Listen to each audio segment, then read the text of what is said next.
haven't even touched on the Crystarium yet, and from the title alone, you know this is going to be some old bullshit. Once again, this game somehow finds a way to break what I didn't even know could be broken. Why is it that Final Fantasy has to keep making the process of leveling up such a fucking roadblock? Nobody liked the Sphere Grid. Nobody liked the license board. And I still can't believe how many hours Magic Junctioning added to Final Fantasy VIII. Do you remember how excited you used to be to level up your character? It's one of the main things you look forward to in every RPG, from MMOs to tabletop Dungeons & Dragons. It's the best. All through the game, you're looking at the bottom of the screen or looking at your character sheet, watching that experience total get higher and higher, and just waiting for it to pass the next threshold. And when you get that level, it's so much fun. You got so many choices. You know, what spell do I want from this huge list? What skill do I want to be faster or stronger? What special perks? Well, here comes the Crystarium to suck all that out of it. It's so tedious. There's no substance here. I'm not even kidding when I say leveling up is just holding down a button and watching a screensaver for a while. That's it! The idea is you've got a bunch of jobs your characters can advance in, so you spend points to level up in each job and get new powers. You spend points to go from crystal to crystal, and each one you light up either gives you a skill or increases your stats. It's standard stuff. But almost immediately you hit this wall.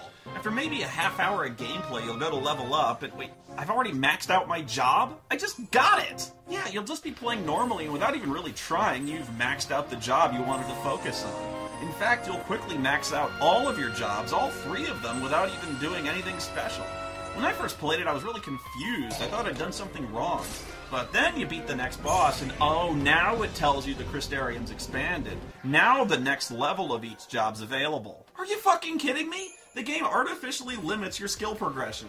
You can only advance in your jobs after you've beaten a mini-boss. Until then, you're just sitting on 3 maxed out skill trees, waiting for the game to arbitrarily decide when it'll let you spend experience points. What kind of sense does that make? This is so transparent and phony, it's unbelievable. The whole concept of the Crystarium, the theme, the imagery, is that your character's powers are expanding over time, like Crystal. They're growing organically and getting bigger. Oh, wait, stop.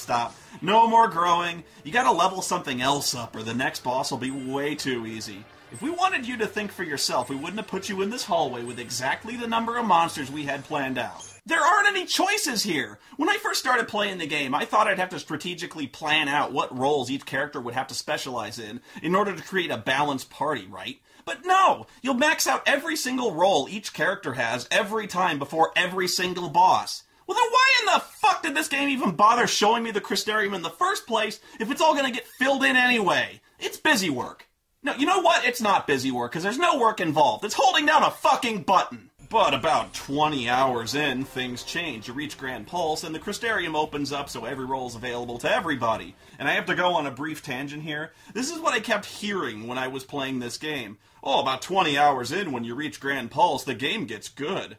20 hours in? Fuck you! Why in the fuck can't the game be good right now? Anyway, Grand Pulse, the Crystarium opens up, and everyone can take every job. But why would I bother taking the other jobs? Why would I dump a shitload of points to make Vanille some kind of half-ass commando when I've already got 3 commandos who are maxed out? You're obviously just going to keep leveling the same 3 jobs she's doing already. There's no reason not to. I don't even understand what I'm getting most of the time. Okay, so Hope just gained points in strength? Whoop-dee shit. The kid's a mage. He's always going to be a mage. In fact, I don't think any of his primary roles ever involve any kind of physical combat ever again, so who gives a fuck about Hope getting extra strength? And I have to take it anyways, it's not like I can go around. Just look at this, it all looks so complex, right? All these lines and shiny things, but you're not making any decisions here. You're not choosing one skill instead of the other, or choosing between stat bonuses. It looks like you are, but you're just going from point to point, you're on autopilot. Again, there are branches here and there, but they lead to only 1, maybe 2 crystals that you're going to get anyway. Each point has one way in and one way out. It's a line that's been bent into a spiral to make it look more complicated. But you know what it is? It's a hallway! It is! It's a fucking hallway! Even when you're leveling up, you're in some kind of metaphysical goddamn hallway. It's pretty, sure, but I don't even need to look at the screen to do this. It's like doing a connect the dots puzzle. No, it's like watching someone do connect the dots. And the dots don't even form a picture of anything. They're just drawing a weird, fucked up line. This is all the entertainment value trying to navigate one of those DVDs with 20-second long menu transitions. It's just leveling up, you know? This all used to be so simple and painless. Back in the day, it was so easy you barely noticed it happen.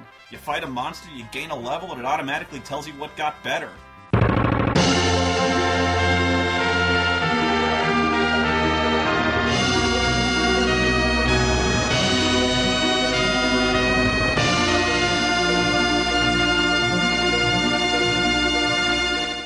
What's a paladin? I'm not entirely sure. Later Final Fantasy games had great job systems with tons of strategy. I get that they're trying to do something impressive and new. I mean, I can appreciate that. I'm usually the one screaming for change and innovation. But there's a difference between innovation and putting bacon in a milkshake. And then gift wrapping the milkshake. At the end of the whole process, you don't even feel like you've accomplished anything. Maybe you've gained some new skills or magic spells, but so what? You don't get to play with them. Everything's so chaotic on the screen and the spells are being thrown so quickly, there's not a real visual difference between them. There's no satisfying new impact when they hit.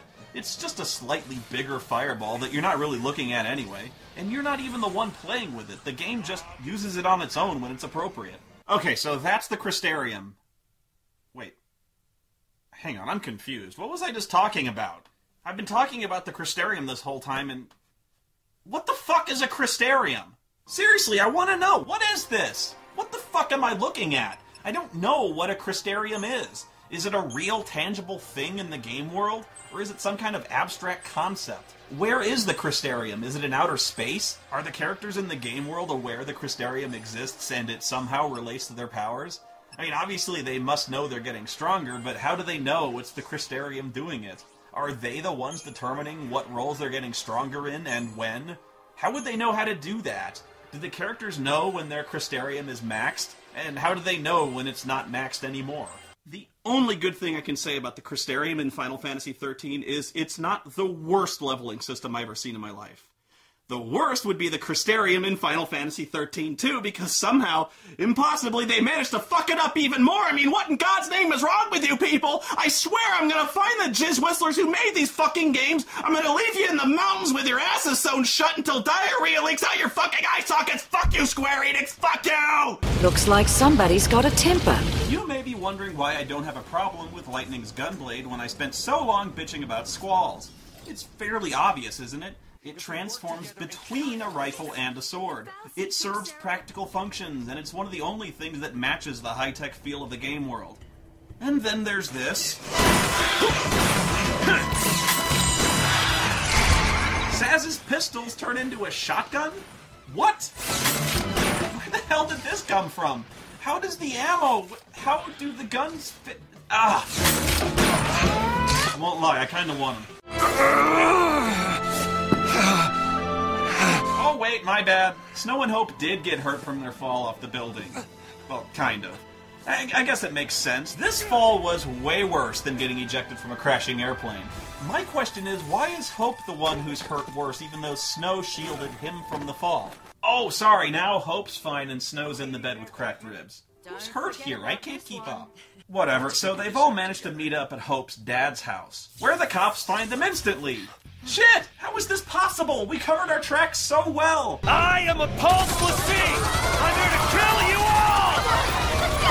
all! Coming here was a bad idea. Doy, you guys aren't very good at this whole fugitive thing, are you? I don't think the police should be able to find your secret hideout by Googling your fucking name! But letting that one go, I think all they really had to do was follow the bloody trail of dozens of murdered cops.